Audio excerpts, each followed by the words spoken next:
গতকাল গ্রেপ্তার হওয়া শাকির আলীর বাড়ি থেকে ৩৬টি গুলি পাওয়া গিয়েছে, যেই গুলিটি বিভিন্ন আলাদা আলাদা আগ্নেয়াস্ত্র। সেগুলো তারা ফরেন্সিক পরীক্ষা করতে চান এবং রামনবমীর মিছিলে যে হামলার ঘটনা ঘটেছিল হুগলিতে, সেই ঘটনায় মূল চক্রী এই শাকির আলী। অন্যদিকে আমরা দেখলাম যে আজকে আদালত কক্ষে বিচারকের প্রশ্নের জবাবে তদন্তকারী আধিকারিক ডিএসপি র্যাঙ্কের অফিসার এনআইএর তিনি অর্পণ সাহা তিনি আদালত কক্ষে দাঁড়িয়ে তিনি যেটা জানালেন যে এই ঘটনা যখন তদন্ত তারা করতে চান তখন একটি গাড়ির সূত্র ধরে প্রথমে তাদের সন্দেহ বাড়ে। এর পরবর্তীকালে সিসি ক্যামেরা থেকে তারা দেখতে পান যে একাধিক গাড়ি ভাঙচুর করা হয়েছে, নির্দিষ্ট একটি গাড়ি ভাঙচুর করা হয়নি। পরবর্তীকালে মালিকানা অন্য হলেও সেই গাড়ি ব্যবহার করতেন এই শাকির আলী, তারা জানতে পারেন। তথ্য প্রমাণ লোপাট করার জন্য সেই গাড়িটি বিক্রি করে দেওয়া হয়েছিল দুর্গাপুরে, এমন তথ্যও তিনি জানান আদালতে। তার সাথে সাথে তিনি এটাও জানান যে বেশ কিছু বয়ান থেকে তিনি জানতে পারছেন যে এই যে মিছিল হচ্ছিল সেটার বিষয় নিয়ে শাকির আলী নির্দেশ দিয়েছিল যে মিছিল হলে বিজেপি শক্তি বাড়বে বা শক্তিশালী হবে, সেই ক্ষেত্রে তাদের আরও বেশি সক্রিয় হওয়ার দরকার আছে। এরপরেই নির্দেশ যায় যে বোমা সংগ্রহ করার জন্য। অর্থাৎ বিষয়টা বোঝাই যাচ্ছে যে যেভাবে আদালতে আজকে এনআইএর তরফ থেকে যে বিষয়গুলো তুলে ধরা হয়েছে তদন্তের পার্ট, সেগুলোতে কিন্তু এই যে রামনবমীর মিছিলের উপরে যে হামলার ঘটনা সেটা কিন্তু একটি পরিকল্পনা যে ছিল সেটা কিন্তু তারা জানাচ্ছেন। এবং তার সাথে সাথে তারা এটাও জানাচ্ছেন যে এই ঘটনায় তারা তদন্ত চালিয়ে যেতে চান। দুদিনের পুলিশ হেফাজত বা এনআইএ হেফাজতের আবেদন তারা করেন, যেটা ইতিমধ্যে মঞ্জুর হয়েছে আদালত থেকে। ধন্যবাদ আবির। আজকে যখন শাকির আলীকে আজকে বের করা হয় সেই সময় ছবি আপনারা যখন কোর্টে পেশ করা হয় সেই সময়ের ছবি আপনারা দেখতে পাচ্ছেন।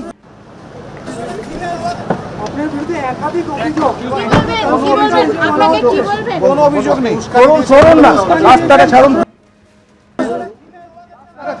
আমি এখান থেকে শীর্ষেন্দুদার কাছে যাব। মানে শীর্ষেন্দুদা, আপনার এই দীর্ঘ ওকালতি জীবনে এরকম কোনো উদাহরণ আছে কিনা জানা নেই, এই শাকির আলীর এতটাই প্রভাব 31 ডিসেম্বরের সেলিব্রেশন সে ছাদ থেকে ব্ল্যাঙ্ক ফায়ারিং করছে, আলাদা আলাদা বন্দুকে মানে এরকম ব্যবহার হয়, এরকম 36টা গুলি উদ্ধার হচ্ছে, এরকমই এনআইএ দাবি করছে।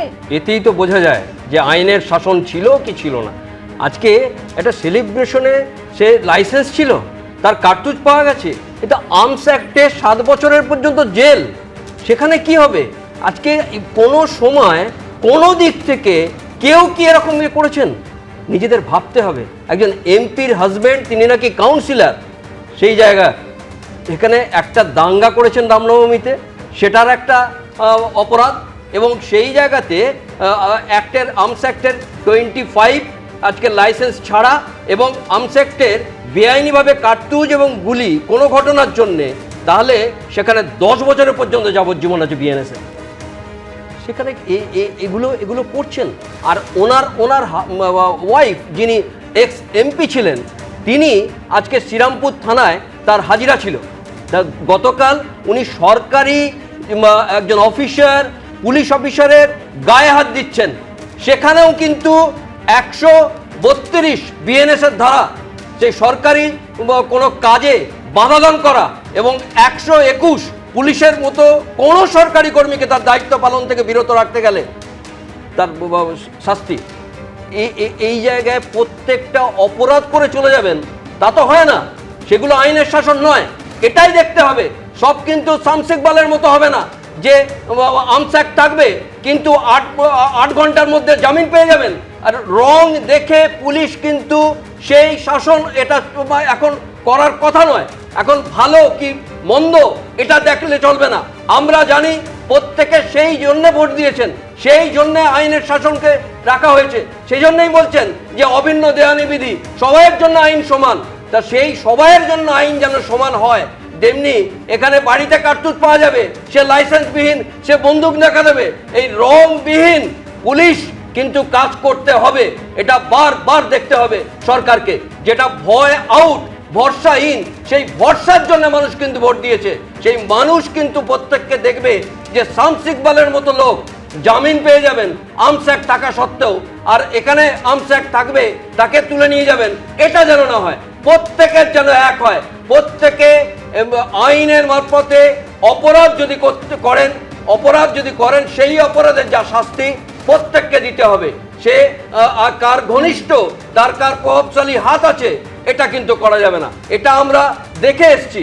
আমরা যে আদালতে যে আমরা পিটিশন একদম মানে অপরাধ করলে যে কোনোভাবেই ছাড় নয় সেটা মুখ্যমন্ত্রী শুভেন্দু অধিকারী বারবার বার্তা দিয়েছেন এবং একের পর এক আমরা দেখতে পেয়েছি তোলাবাজি থেকে দুর্নীতির অভিযোগে কিভাবে তৃণমূলের নেতাদেরকে গ্রেপ্তার করা হয়েছে। একটা অভিযোগ থাকলেও গ্রেপ্তার করা হয়েছে, কিন্তু মৃত্যুঞ্জয় এক্ষেত্রে অভিযোগটা তো ভয়ঙ্কর। মানে আলাদা আলাদা বন্দুকে এরকম ব্যবহার হয়, 36টা গুলি উদ্ধার হচ্ছে। আবার রামনবমীর জন্য ক্ষমতা বাড়াচ্ছে বিজেপি, আমাদের ক্ষমতায় থাকতে হলে সক্রিয় হতে হবে। হামলার জন্য বোমাও আনতে বলেছিল শাকির আলী, নিশ্চয়ই উৎসব পালন করার জন্য বলেনি। আর সেই সময় দেখা গেল যে সমস্ত গাড়ি ভাঙচুর হয়েছে শুধুমাত্র শাকির আলীর গাড়ি বাদে। তাহলে কেউ কিছু জানতো না না সেই সময়? এই যে অভিযোগগুলো হচ্ছে এগুলো তো প্রমাণ করতে হবে যে পুলিশ তদন্ত করছে, এনআইএ আছে, তারা প্রমাণ করবে। তারা যদি কেউ দোষী হয় যেই হোক তাকে শাস্তি দেবে। নতুন সরকার গঠেছে, তাদের প্রশাসন শাস্তি দেবে। এই নিয়ে আমাদের তৃণমূল কংগ্রেসের বা আমার আলাদা কোনো বক্তব্য নেই। আমি তোমরা জানতে কি জানতে না এত কিছু ঘটনা ঘটে গেছে জানা ছিল কি? মানে 31 ডিসেম্বর এরকম ভাবে সেলিব্রেশন করছেন একজন কাউন্সিলর যার মানে স্ত্রী প্রাক্তন এমপি। তুমিই বলো যে এখনো যদি বিরোধীদের কণ্ঠস্বর যদি আটকে রাখা তাহলে তো খুব বিরোধীদের মুশকিল। কণ্ঠস্বর তুমি প্রশ্ন করছো তো উত্তর চাইছো, উত্তর দেওয়ার আগেই তো তুমি আবার প্রশ্ন করছো। উত্তর দেওয়ার আগে তুমি একবারে প্রশ্ন করো, আমি একবারে উত্তর দিই। হ্যাঁ তুমি বলো, তোমাকে তো আমি সেজন্যই বলছি যে আমার কথা হলো যে যদি অন্যায় করে থাকে, যদি এই আর্মস গুলো পাওয়া হয়, তার নতুন প্রশাসন এনআইএ তদন্ত করছে, তো কেন্দ্রীয় তদন্তকারী সংস্থা সমস্ত রকম প্রমাণ করে যথাযথ শাস্তি দিক। এবার আমার বক্তব্য এই যে রামনবমী, আমাদের পার্শ্ববর্তী রাজ্য উড়িষ্যাতে এক বিধায়ক নবীন কুমার জৈন, সে রামনবমীর দিন তার পিএসএফ থেকে কয়েক রাউন্ড গুলি চালিয়েছিল। বিধায়ক, বিজেপির বিধায়ক। এটা তো আমরা বিজেপি শাসিত রাজ্যগুলোতে দেখি না, রোজ রোজ দেখি। কোন বিধায়ক চালাচ্ছে, কোন কর্মীরা চালাচ্ছে। এই শব্দটা কে বারবার ব্যবহার করতো? রামনবমীতে বিজেপি বিধায়ক নবীন কুমার জৈন, সে উড়িষ্যার বিধায়ক, সে নিজে গুলি চালিয়েছে। এই ঘটনা সোশ্যাল মিডিয়াতে, তোমাদের চ্যানেল দেখাক আর না দেখাক, সোশ্যাল মিডিয়াতে মানুষ দেখেছে। কথাগুলো ভুলে যাচ্ছ। একটা সম্প্রদায় যদি মানে আমরা ঠিক না থাকি তাহলে কি হতে পারে সেটা কিন্তু বলেছিলেন, মানে সেটা ভুলে যাচ্ছ, সেই বাক্যটা বোধহয় ভুলে গেছো তুমি। উনি শামস ইকবালের কথা বলছেন, খুব ঠিক। শামস ইকবালের সকালবেলায় আটক করা হচ্ছে বা মানে অ্যারেস্ট করা হচ্ছে, দুপুরবেলায় গিয়ে তিনি বেল পেয়ে যাচ্ছেন। এই তো শামস ইকবাল আমরা দেখতে পাচ্ছি মানে এই বালিশ তৃণমূল হয়ে বা ঋতদের সাথে থেকে, চাটন ঋতদের সাথে থেকে। আমার কথা উনি বলেছেন, আমি বলিনি। আমার বেলায় 4 বার মাননীয় মুখ্যমন্ত্রী উনি তারা কালীঘাট তৃণমূলের বক্তব্য যে অভিযোগ যদি ঋতব্রত তৃণমূল হয় তাহলে না না, এই প্রসঙ্গটাই আলাদা। 2023-এর ঘটনা এটা। তখন এখানে মমতা বন্দ্যোপাধ্যায়ের 21-এ আইন বলবৎ ছিল, তখন কিন্তু আইনের শাসন ছিল না সর্বোপরি। তার উপরে দেখুন সাম্প্রদায়িক হিংসা যে করলো, তার যে উপযুক্ত শাস্তি এনারা দিতে পারছেন না। এখন পুরো পরিব্রাজকের মতো চারিদিক ঘুরবেন, অন্য অন্য কথা আনবেন। কিন্তু মূল বিষয় হচ্ছে যার স্বামী স্ত্রী দুজনেই তৃণমূলের রাজনৈতিক ক্ষেত্রে রয়েছেন, একজন প্রাক্তন এমপি, একজন হচ্ছে রিষড়ার কাউন্সিলর, আরামবাগের প্রাক্তন এমপি। তো এনারা জোরজার মুলুকতার, এনারা তো সেই ঔদ্ধত্য এখনো রেখে দিয়েছেন। তাদের দল ক্ষমতাচ্যুত হয়েছে, তাও পুলিশের গায়ে হাত দিচ্ছে। ওনারা বাড়িতে যিনি এই এত বড় অপরাধ সংগঠিত করেছেন, এত বড় অপরাধের একেবারে মূল মাস্টার মাইন্ড যিনি, তার সঙ্গে যিনি রয়েছেন, আমি তো বলবো তারও শাস্তি হওয়া উচিত। তিনি জানতেন না বাড়িতে কার্তুজ রয়েছে, তিনি তো সেখানে সবকিছু লুকিয়ে রাখতে তাকে সাহায্য করেছেন বলে আমি মনে করি। আর এই অপরাধগুলো যারা করবে, আমাদের এখানে জিরো টলারেন্স। যে কোনো অপরাধের ক্ষেত্রে এনার অবশ্যই উপযুক্ত শাস্তি হবে।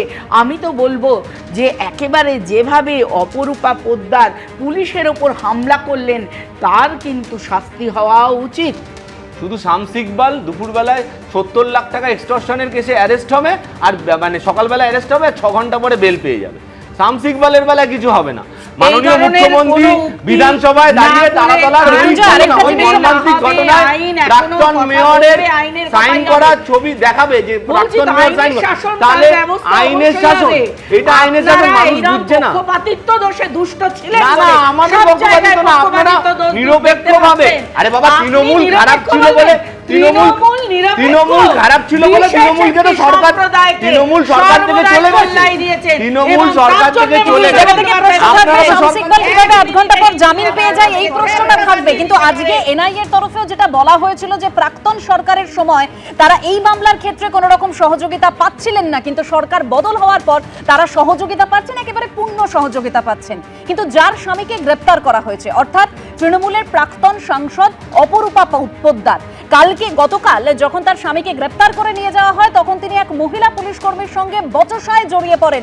একেবারে কি আচরণ তিনি সেই সময় করেন সেই ছবি আপনাদের সামনে রাখবো, এবং তারই পাশাপাশি আজকে তাকে হাজিরা দিতে বলা হয়েছিল, সেখানে হাজিরা না দিয়ে তিনি সোজা পৌঁছে যান ব্যাংশাল কোর্টে। সেখান থেকে বেরোনোর সময় তিনি কি কিছু জানান দেখাবো আপনাদের।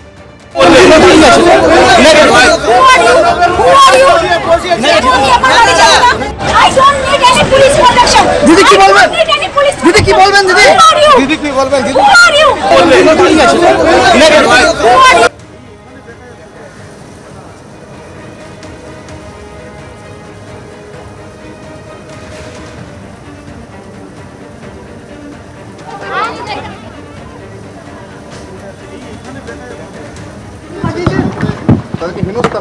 আপনি কি আইনজীবী পাঠিয়ে সময় চেয়েছেন? পুলিশকে ধাক্কা দেওয়ার অভিযোগ, কি বলবেন? আপনি কি আইনজীবী পাঠিয়ে সময় চেয়েছেন? পুলিশকে কেন গায়ে হাত দিলেন কালকে? হলো ম্যাডাম একটু বলবেন, আপনার স্বামীর বিরুদ্ধে অভিযোগ রামনবমী যে গন্ডগোল হয়েছিল তিনি মূল চক্রী, এনআইএ আদালতে দাবি করেছে। উল্টো দিক থেকে লাইট দিচ্ছে।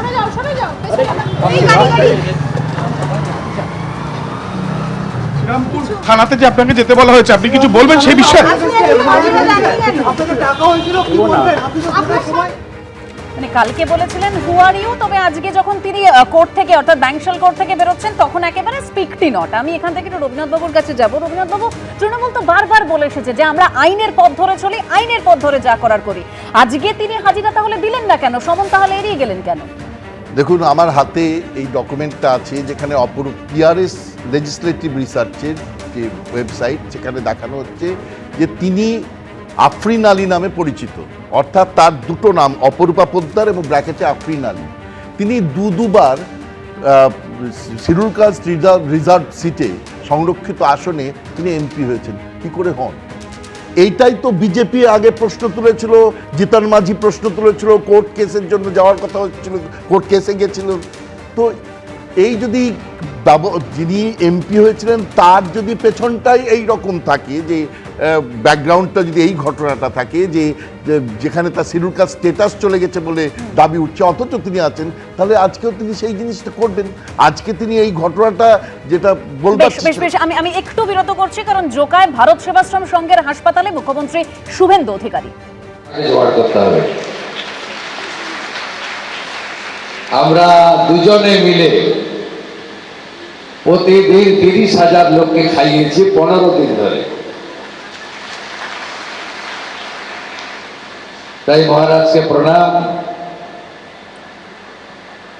আমাদের পদ্মশ্রী কার্তিক মহারাজ রয়েছেন, এই বাংলার সনাতন হিন্দু জাগরণের আরেক প্রতিকৃত, গীতাকে ঘরে ঘরে পৌঁছে দেওয়ার আন্দোলনের অগ্রণী পুরোধা। আমার কলিগ, বিশিষ্ট চিকিৎসক, রাষ্ট্রবাদী আন্দোলনের অন্যতম নেতা, স্বাস্থ্য পরিবার কল্যাণ দপ্তরের পূর্ণমন্ত্রী মুখার্জি, আমাদের ক্রীড়া এবং যুব কল্যাণ দপ্তরের, ক্রেতা সুরক্ষা দপ্তরের স্বাধীন দায়িত্বপ্রাপ্ত প্রতিমন্ত্রী, রাজ্যমন্ত্রী ডাক্তার ইন্দ্রনীল খান, এবং যার পিতৃদেব একটা সময় বিধায়ক ছিলেন, পরবর্তীকালে তিনিও নানা আন্দোলনের মধ্য দিয়ে উঠে এসেছেন, আমাদের বোন স্বাস্থ্য দপ্তরের রাজ্যমন্ত্রী সুমনা সরকার। এর আরেকটি বিশেষ পরিচয় রয়েছে, ডক্টর পিতার পিতৃদেব বলাগড় থেকে নির্বাচিত হয়ে ডাক্তার বাবুরা আছেন, আমার সঙ্গে সবার পরিচয় হয়েছে, পূর্ব পরিচিতও আছেন আমার। আমি সবাইকে ধন্যবাদ জানাই, শুধু নাগরিকবৃন্দ। 5টা 20-25-এ আমি এসেছি, প্রথম কাজ করেছি ঠাকুরকে আরতি করা, ঠাকুরের চরণে পদ্মফুল দিয়ে প্রণাম করা। তারপরে আজকে যে উদ্দেশ্যে আমরা এসেছি, অনেকগুলো ডেভেলপমেন্টের কাজ এখানে হয়েছে, অনেকগুলো নতুন আইসিইউ বেড হয়েছে, অনেকগুলো আধুনিক মানের অপারেশন সেন্টার হয়েছে। সেগুলো আজকে আমরা জনগণের উদ্দেশ্যে ডেডিকেট করলাম, উৎসর্গকৃত করলাম। শুভ উদ্যোগ, মহতি উদ্যোগ। আমার আগের পরিচালক মহারাজ এই হসপিটালের ইতিবৃত্ত বলেছেন, আগামী দিনের পরিকল্পনা বলেছেন। মুখ্যমন্ত্রীর কাছে, স্বাস্থ্যমন্ত্রীর কাছে, নতুন সরকারের কাছে প্রত্যাশা, আশার কথা বলেছেন। আমি মনে করি আধ্যাত্মিক আন্দোলনের যে কেন্দ্রগুলি রয়েছে, তারা আমাদেরকে আবেদন করবেন না, আদেশ দেবেন। এবিপি আনন্দ, এগিয়ে থাকে, এগিয়ে রাখে।